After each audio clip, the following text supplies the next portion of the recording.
Ratings agency Moody's has put South Africa on watch for another possible downgrade. This could deal a double blow to the country's image as an investment destination in one day. The country is still reeling from a downgrade to junk status by S&P Global yesterday, and this has sent the rand and bonds on a downward spiral. Moody's Investor Service kept South Africa's sovereign rating unchanged at Baa2 4 months ago, 2 levels above sub-investment grade with a negative outlook. The prospect of economic growth by then was at 0.5%. Moody's cited a sluggish economic growth.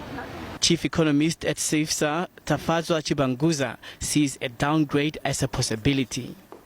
I think if one is to use the S&P decision as a basis for making a decision on what Moody's will do, then it almost seems like a foregone conclusion that a downgrade is on the cards.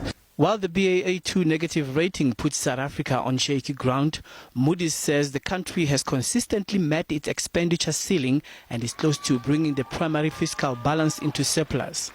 The firing of the finance minister has been widely criticized. The rating agencies call it involvement in who they want to be the economic decision maker.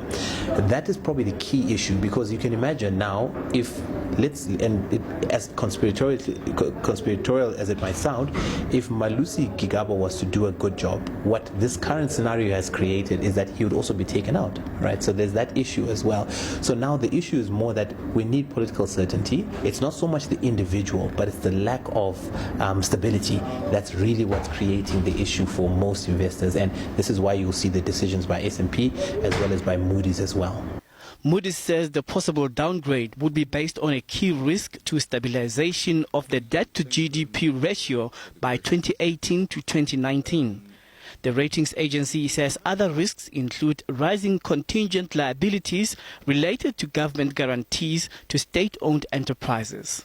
Our members specifically, they supply into SOEs, Eskom, Transnet, PRASA, the works.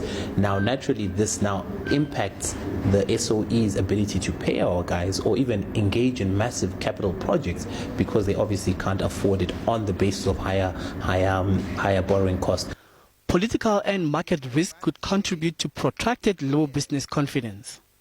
If this downgrade happens, domestic interest rates could also rise, making it harder for ordinary South Africans to afford bonds, credit cards, personal loans and other forms of debt.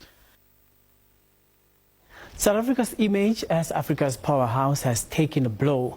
A currency on decline following a rating agency downgrade, and fears that others may follow suit.